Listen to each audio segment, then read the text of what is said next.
बहुत सारे सेक्टर हैं जिसमें ये लोग गुमराह करने का काम कर रहे हैं। और मैं खासतौर पर इस बारे में कहना चाहूंगा कि संवैधानिक संस्थाओं के प्रति किस प्रकार का भाव इन लोगों का रहता है, ये मैं देख करके भौचक रहता हूं। मैं देख रहा था समाजवादी पार्टी के नेताओं का बयान और उनके उसको, एक तो जातीय संघर्षों को बढ़ावा देना, आपस में लड़ाना, जैसा कि इन्होंने अपने एजेंडे का एक हिस्सा बना दिया है। समाज में जाति विस्मरण करना, आपस में लड़ाना, आस्था का अपमान करना, गुंडागिर्दी और अराजकता को बढ़ावा देना, ये सब तो कर ही रहे हैं। लेकिन इन सब के साथ ही अब संवैधानिक जो हमारे संवैधानिक मूल्य हैं उन पर भी प्रहार करने में नहीं चूकते। अभी आपने देखा होगा वर्तमान में प्रदेश में SIR की कार्रवाई चल रही है। ये भारत निर्वाचन आयोग के द्वारा संपादित होता है। इसमें सरकारों की कोई भूमिका नहीं होती। भारत निर्वाचन आयोग जिस प्रकार की गाइडलाइन जारी करता है, सरकारें नहीं बल्कि तंत्र उसमें उसका अनुपालन करता है। ये सरकार का पार्ट नहीं होता। लेकिन भारत निर्वाचन आयोग SIR की कार्रवाई में ESD में एब्सेंट, डेथ एंड शिफ्टिंग 2,88,00,000 से अधिक लोग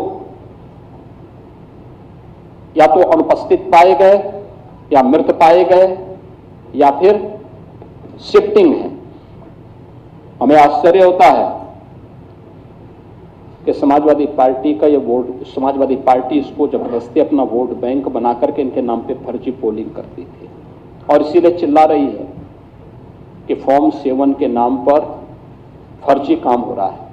देखिए, तो व्यवस्था एक बनाई है भारत निर्वाचन आयोग ने कि फॉर्म 7 यानी 3 प्रकार के फॉर्म दिए गए। फॉर्म 6 नाम चढ़ाने का, फॉर्म 7 नाम काटने का और फॉर्म 8 कोई संशोधन प्रस्तुत करना है तो इन सबको लेकर।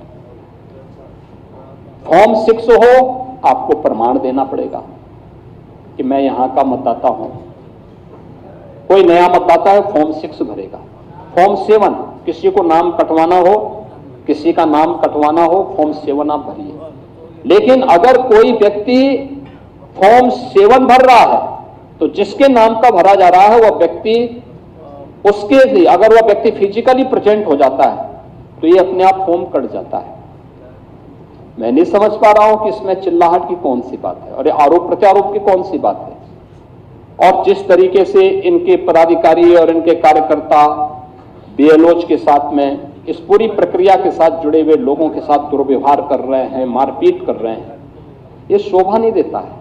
संवैधानिक संस्थाओं की अवहेलना है, उनका मजाक है, उनका अपमान है।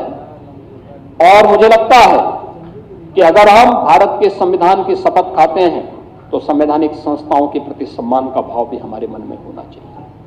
उनको हम पूरा सम्मान दें, हर प्रकार से आदर का भाव उनके प्रति रखें। लेकिन ये नहीं हो सकता है कि अपने अनुरूप हम संवैधानिक संस्थाओं की परिभाषा करें और उनको गढ़ने का काम करें।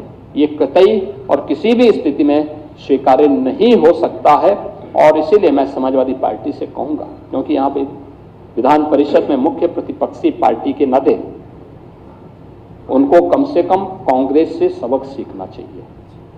विधान परिषद तो कांग्रेस विहीन हो गया है। अगर आपको भी यहां पर या विधानसभा में समाजवादी पार्टी विहीन बनना है तो फिर इस प्रकार के अनर्गल प्रलाप करिए। महापुरुषों का अपमान करने की जो प्रवृत्ति है संविधान पर उंगली उठा करके, इसको करिए। अन्यथा मेरा आप सबसे विनम्र आग्रह होगा कि कोई भी इस प्रकार का आचरण न करें जो समाज में विद्वेष की स्थिति